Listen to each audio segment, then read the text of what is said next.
Hello students, तो एक बार फिर से आप सबका वेलकम है। तो ट्रिग्नोमेट्रिक की इस सीरीज़ में हम लोग ने काफ़ी सारे क्वेश्चन कर लिए हैं और इस चैप्टर को मैं वाइंड अप कर रहा हूँ। और जितने भी फॉर्मूले हमने यूज़ करे पढ़े और उसको मैं समराइज़ करने की कोशिश करूँगा इस वीडियो में। और आगे भी हम लोग इस पे अगर और भी क्वेश्चंस मुझे दिखेंगे तो मैं अपलोड करता रहूँगा अच्छे क्वेश्चंस। तो तब तक के लिए मैं इसे समराइज़ कर देता हूँ कि जो जो पढ़ा, ताकि आपको एक जगह लिखने में आसानी हो और याद करने में भी आसानी हो। तो सबसे पहले हमने ट्रिग्नोमेट्री को पढ़ा है जो कि राइट एंगल ट्राइंगल के लिए वैलिड है। तो सबसे पहले एक राइट एंगल ट्राइंगल बना लेते हैं। पेन टैब में थोड़ा से ये मुश्किल होती है सीधी लाइन ड्रॉ करना, तो सॉरी उसके लिए।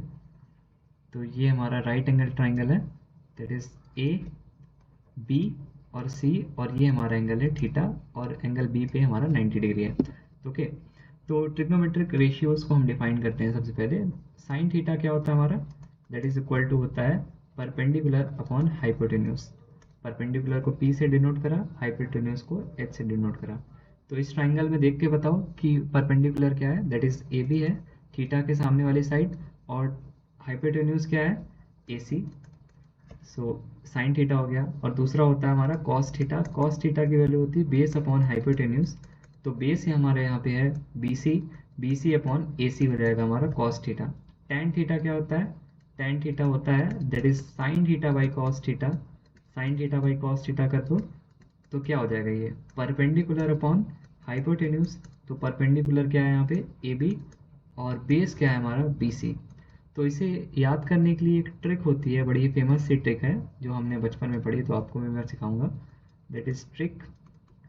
तो इसमें हम अपन लिख देते हैं कि Pandit Badri, that is Pandit Badri Prasad. Okay, Pandit Badri Prasad हर हर बोले, दैट इज हर हर बोले। तो इसमें हमें फर्स्ट लेटर को चूज करना है। ओके, फर्स्ट लेटर में हमें देखना है बस। तो फर्स्ट लेटर ये हो गया, और ये, और इन दोनों का रेशियो लेना है। तो फर्स्ट लेटर इसमें क्या है, पंडित और हर में दैट इज पी और एच। तो पी बाई एच करोगे तो क्या हो जाएगा, हमें साइन थीटा मिल जाएगा। और बी बाई एच करोगे क्या मिलेगा, कॉस थीटा मिल जाएगा। और पी बाई बी करोगे क्या मिलेगा, दैट इज टैन थीटा मिल जाएगा। तो इस तरह हम कर सकते हैं। तो हमने तो अभी ये तीनों बेस वाले पढ़ दिए, अब इनके रेशियो, इनके रेसिप्रोकल भी पढ़ते हैं। तो हम जानते हैं कि कॉसेक कॉसेक थीटा क्या होता है, कॉसेक थीटा होता है 1 अपॉन साइन थीटा। ओके, तो कॉसेक थीटा की वैल्यू क्या हो जाएगी, साइन का उल्टा, that is hypotenuse upon perpendicular. उसी तरह सेक थीटा की वैल्यू क्या होती है, that is 1 upon cos theta. तो कॉस थीटा क्या होता था हमारा, that is base upon hypotenuse. तो सेक थीटा हो जाएगा हाइपोटेन्यूज अपॉन बेस। और कॉट थीटा क्या होता है, 1 अपॉन टैन थीटा। तो टैन थीटा हम जानते हैं क्या होता है, that is perpendicular upon base. तो कॉट थीटा हो जाएगा that is base upon perpendicular. तो इस तरह हम इसको डिफाइन कर सकते हैं। और दूसरी चीज़ जो कि हमें पढ़नी है, दैट इज ट्रिग्नोमेट्रिक रेशियोज की इन एंगल्स पे, स्टैंडर्ड एंगल्स पे वैल्यूज। स्टैंडर्ड एंगल्स हमारे होते हैं 0 डिग्री, 30 डिग्री, और 45 डिग्री, और 60 डिग्री, और 90 डिग्री। तो इन एंगल्स पे हमें ट्रिग्नोमेट्रिक रेशियोज की वैल्यू पता होनी चाहिए, मेमोराइज होनी चाहिए, बोर्ड में डायरेक्ट क्वेश्चन आते हैं इससे। तो मैं रिकमेंड करूँगा कि आपको साइन थीटा और कॉस थीटा की इन एंगल्स पे वैल्यू याद होनी चाहिए, और बाकी आप कैलकुलेट कर सकते हो इजीली। कैसे, देखें ऐसे। देखो, साइन थीटा और कॉस थीटा की मदद से हम क्या सब निकाल सकते हैं, बिल्कुल निकाल सकते हैं। कैसे, देखो, कॉसेक थीटा क्या होता है, 1 अपॉन साइन थीटा। तो अगर मुझे साइन थीटा की वैल्यू पता है तो क्या मैं कॉसेक थीटा की वैल्यू निकाल सकता हूँ, बिल्कुल निकाल सकता हूँ। फॉर एग्जाम्पल, अगर मुझे साइन 30 की वैल्यू पता है, साइन 30 की वैल्यू होती है 1/2, तो कॉसेक 30 की वैल्यू निकाल सकते हो क्या, दैट इज 1/1/2 विच इज 2। और ये देख सकते हो कि कॉसेक 30 की वैल्यू हमारी कितनी होती है, कॉसेक 30 की वैल्यू हमारी 2 होती है। तो इस तरह हम कर सकते हैं। उसी तरह क्या सेक थीटा की वैल्यू हम निकाल सकते हैं, अगर हमें कॉस थीटा की वैल्यू पता है, बिल्कुल निकाल सकते हैं। बस 1 अपॉन कॉस थीटा लिखना है। फॉर एग्जाम्पल इसमें भी देखते हैं, अगर मुझे कॉस 30 की वैल्यू पता है, तो क्या सेक 30 की वैल्यू मैं निकाल सकता हूँ? बिल्कुल, दैट इज 1/√3/2 कर दोगे तो आपको सेक थीटा की वैल्यू मिल जाएगी। तो उसी तरह हम क्या टैन थीटा की वैल्यू निकाल सकते हैं? बिल्कुल निकाल सकते हैं, विच इज इक्वल टू होता है sine theta by cos theta. और क्या हम कॉट थीटा की वैल्यू निकाल सकते हैं? बिल्कुल, दैट इज इक्वल टू होता है cos theta by sine theta. तो अगर मुझे साइन थीटा और कॉस थीटा की वैल्यू इन एंगल्स पे पता है तो बाकी ट्रिग्नोमेट्रिक रेशियोज की वैल्यू हम इन एंगल्स पे इजीली कैलकुलेट कर सकते हैं। तो साइन थीटा और कॉस थीटा की वैल्यू रिकमेंडेड है कि इसे याद होना मस्ट है। ओके, अब तीसरी चीज़ हम पढ़ते हैं।